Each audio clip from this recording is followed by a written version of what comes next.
like, oh, Leonard Bernstein's alive and he's just here and hanging out, and you got him before he went to shoot this movie, because you really do transform. Do you talk about getting into that? Because I heard it was just one take as well.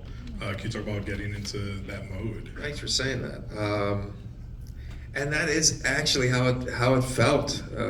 Oddly enough, for most of the movie, it felt like he was there, and I just got out of the way. Is how it really did feel. He's such a powerful guy. I really do believe that's why, if that movie has affected you at all, it's because the power of these people. Time has bent for us, I think. Certainly for me, making this film. I don't understand how I didn't meet him. I don't understand that I don't know him. You know, I can't get my head around that.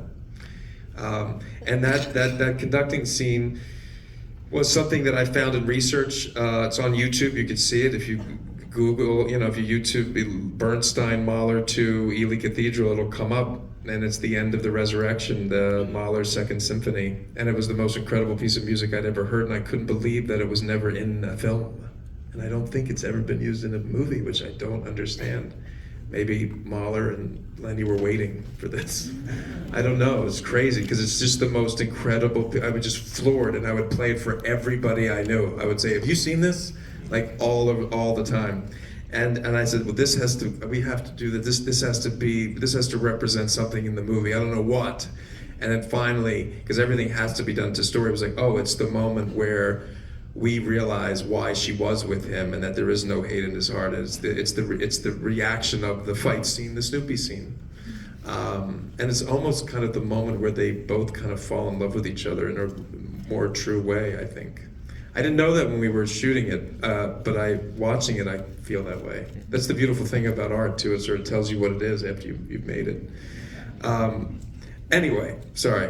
So that scene was, I just spent many years learning how to conduct those 6.5 minutes. And with Gustavo Dudamel, I worked with him when he conducted the LA Phil at the Hollywood Bowl. That piece, from the first rehearsal to the last performance, I went with him to Berlin. With the Berlin Philharmonic, where he went and he did that piece again. And then Yannick Seguin is an incredible conductor for the Philadelphia Orchestra and the Met Opera. He worked with me. And then there's that YouTube video where you can watch him conduct.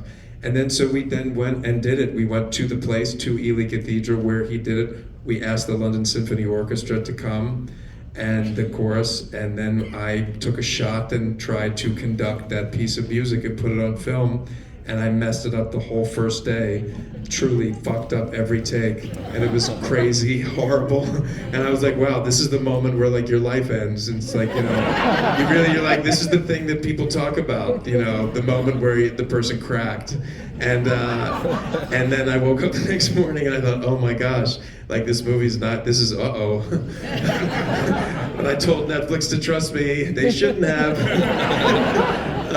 And then I really took a breath, and if I've learned anything in this movie, it's about calmness and relaxation is the best way for creativity to occur, and not trying to muscle it. And I was shooting it, and it was interesting, Clayton, because I had set up all these shots to shoot that scene out of fear.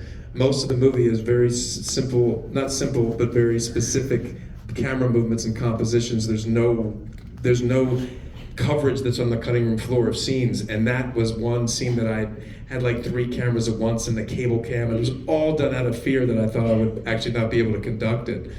And so then, I didn't with all those cameras. I kept messing up behind the beat, not cueing an instrument. And then the London Symphony Orchestra playing it, going well, we got it, because you certainly don't. And then I'm feeling that, and it was this is a nightmare. This is an absolute nightmare. And then the next day, I brought in the techno crane, which was sitting outside, actually, because we were going to shoot an exterior shot of Felicia entering. And we wheeled that thing, this sort of dinosaur, this mechanical dinosaur, through the bowels of this cathedral. And I asked everybody to wait, and I spent 2.5 hours with my iPhone, having recorded the sound from the day before, and moved the crane and set up that shot that you see on a 27mm lens that ends with over her shoulder, because that's what the scene's about. And it was through messing up the whole day before that it led me to the realization of what the story's asking for here. And so I brought everybody back in, said a prayer, openly to Lenny, which actually was beautiful because it was weird to do that in front of everybody. But I thanked him, and then I started to conduct, and it worked. I did. It was perfect, and that's what's in the movie. It's one take. Crazy.